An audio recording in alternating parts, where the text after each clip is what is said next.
Jāņa Rozes grāmatnīca piedāvā. Jāņa Rozes apgādā izdota izcilākā 20. gadsimta igauņu rakstnieka Jāna Krosa tetraloģijas Turgalvības hronika. Tas ir autora pirmais vēsturiskais romāns 4 daļās, kas šobrīd uzskatāms par igauņu vēsturiskā romāna simbolu un pēc autora nāves aizvien vairāk arī par Krosa personības simbolu. Romāna darbība norisinās 16. gadsimtā Tallinā.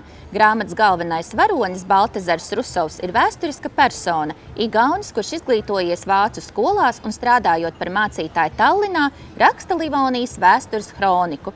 Romānā Kross meistarīgi atklāja varoņu iekšējos pārdzīvojumus un meklējumus, kas ir pazīstami ikvienam radošam cilvēkam. Romāna zemstrāvās vērtīgs lasītājs nojautīs atsauces uz padomju ēru, kurā darbs tapa un kuras reālijas Kross lielā mērā atspoguļo simboliski izvēršot noteiktā vēsturiskā kultūrvidē.